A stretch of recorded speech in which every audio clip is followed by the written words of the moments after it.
You better plan on like 5 rolls per person if you're gonna make this recipe. Anything less is unacceptable.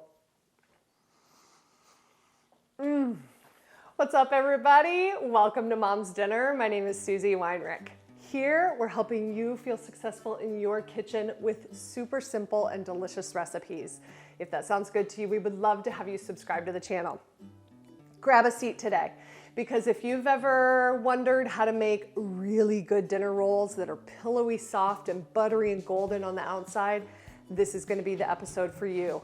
I'm going to go over every single tip and trick and everything you need to know to make wonderful dinner rolls. We're going to finish it with a butter, salt, dill mixture that is so good. So stick around today. I'm going to share with you how to make amazing dinner rolls.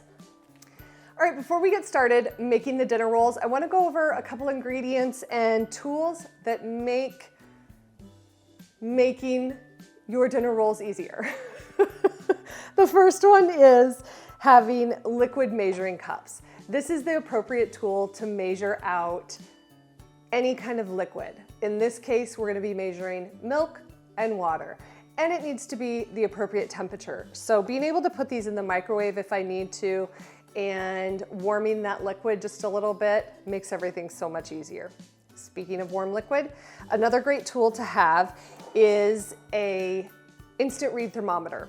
This is my favorite thermometer that I use when I grill, I use for baking, and it's from Thermapen. And I think, is this the Thermopop or Thermapen 1 maybe? I'll look up which one it is and I will link this in the description box for you. This also makes a great gift for anybody that loves to grill or cook.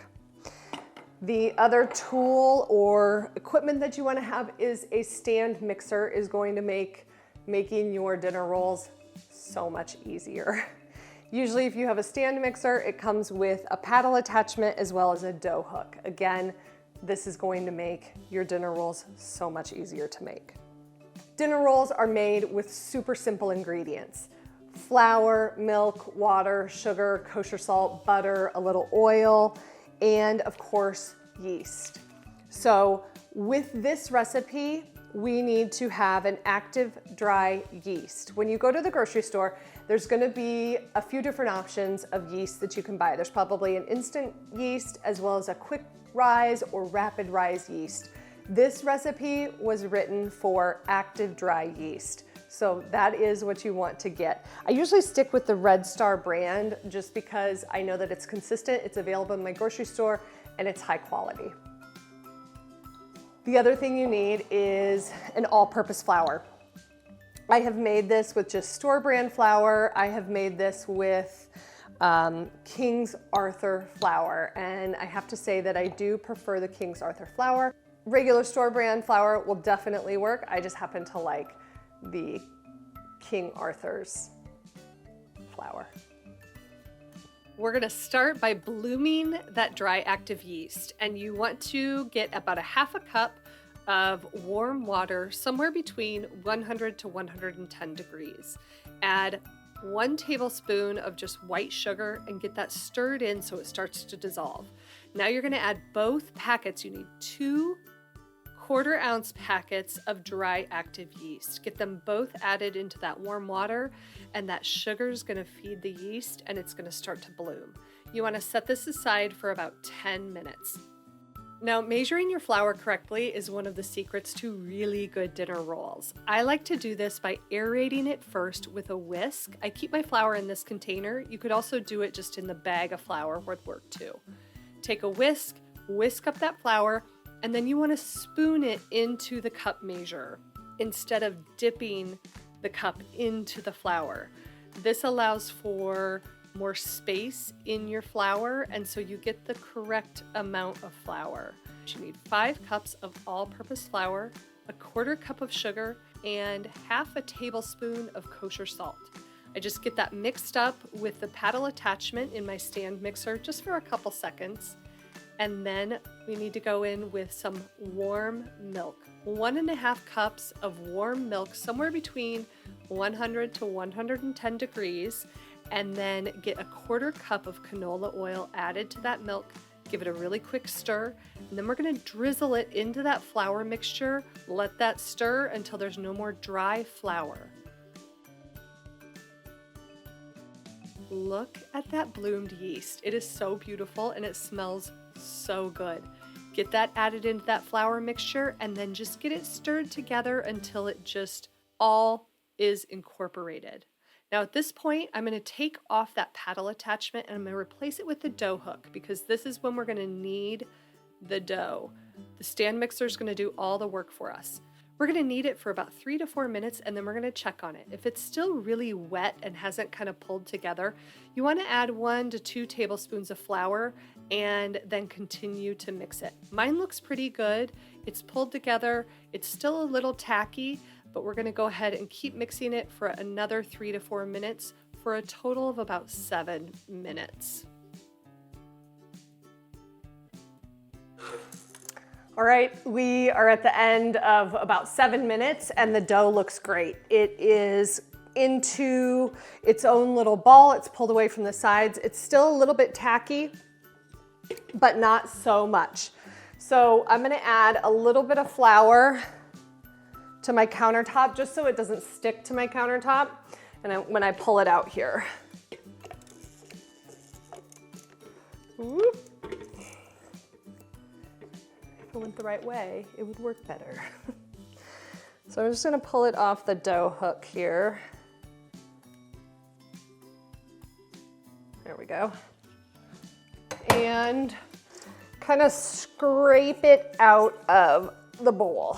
It should stick to itself really easily. So just make kind of a nice little round ball on itself. Perfect. I'm going to set this to the side. Now what we want to do is take a large bowl. You want to make sure it's something to where the dough can double in size in this bowl. We want to grease the inside. I'm going to just use a little bit of canola oil and grease the inside of this bowl really well.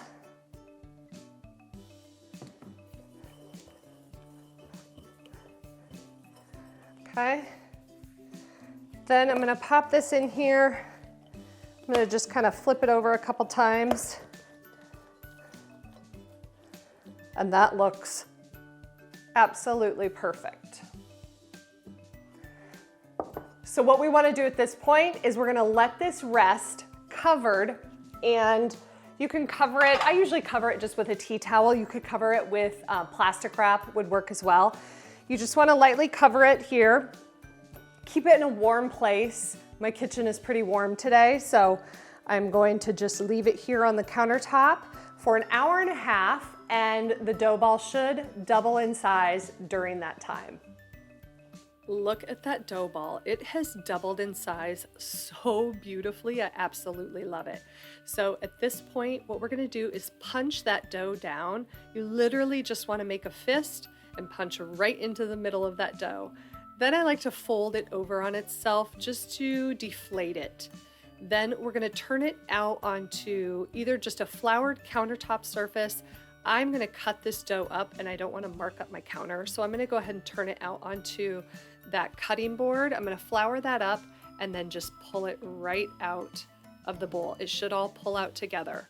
Then I'm gonna form it into kind of a rectangle, and I'm gonna divide it into 6 equal pieces. And then I'm gonna divide those pieces further. You're going to have anywhere from 24 to 30 rolls, and having even sized rolls is a great way to ensure that they cook evenly and brown evenly.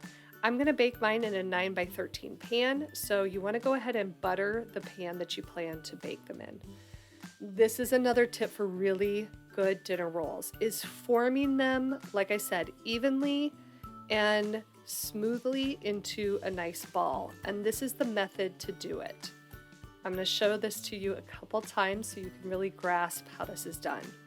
You're going to take one of those sections of dough and start to fold it in on itself. You're going to take the edges and fold them under, and then that's going to be the seam side. You place seam side down and then kind of place a loose clawed hand over top and just roll it underneath your hand until you can feel that it's a true ball underneath your hand. Now I'm going to show it to you in slow motion so you can really see each step. You can see I'm pulling the dough underneath to that seam side all the way around until I feel like the top is nice and smooth and it's all kind of pulled together. Place it down on the counter, put that clawed hand over top, and then just roll, roll, roll, and keep rolling until you can feel it. You really will feel it in your hand that it's come together and that it's a nice formed ball.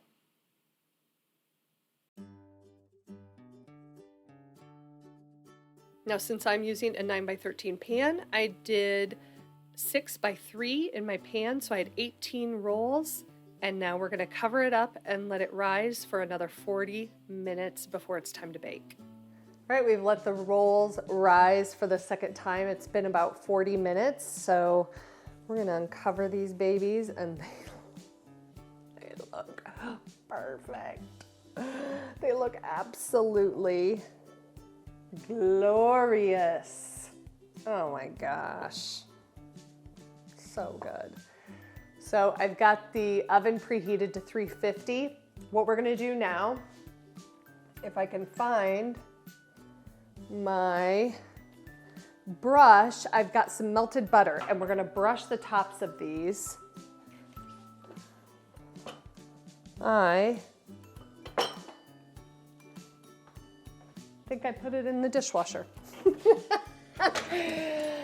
Oh my gosh, you guys. What is going on?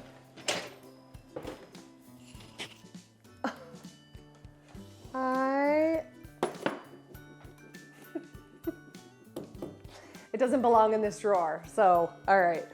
All right, so we're gonna put this in the 350 oven for 25 minutes, but first we're gonna brush the tops with some delicious salted butter. I've got about 2 tablespoons of melted salted butter here.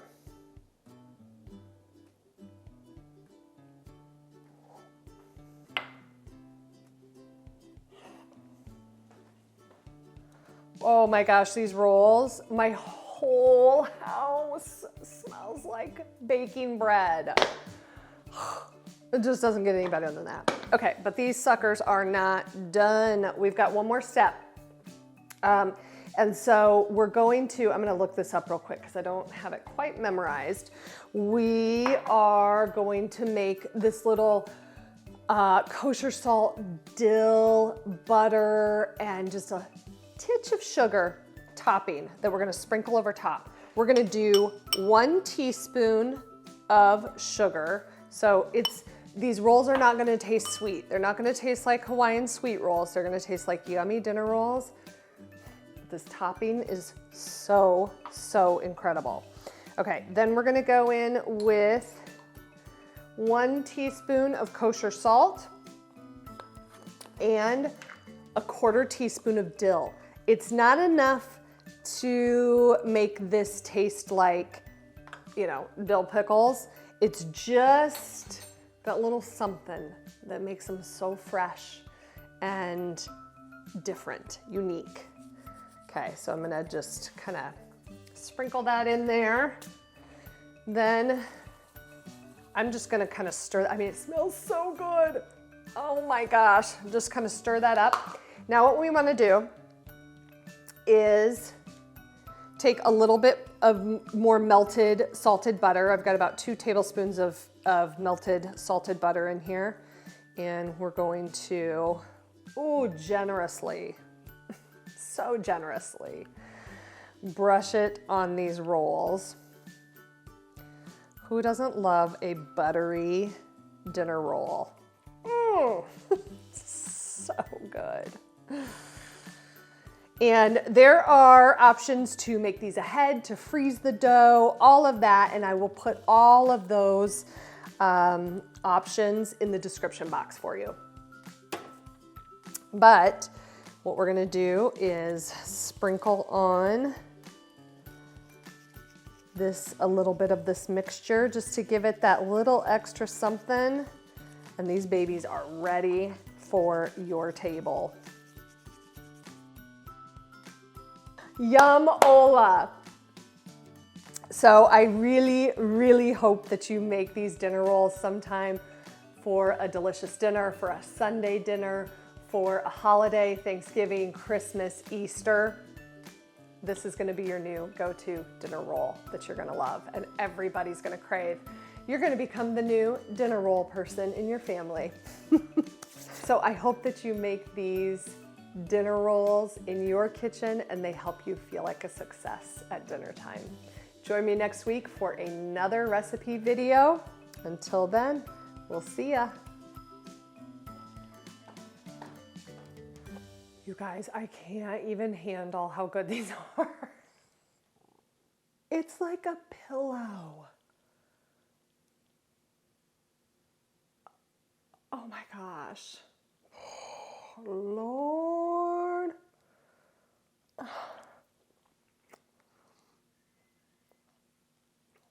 Oh.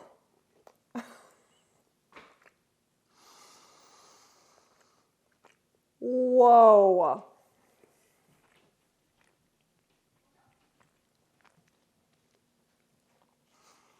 Mmm.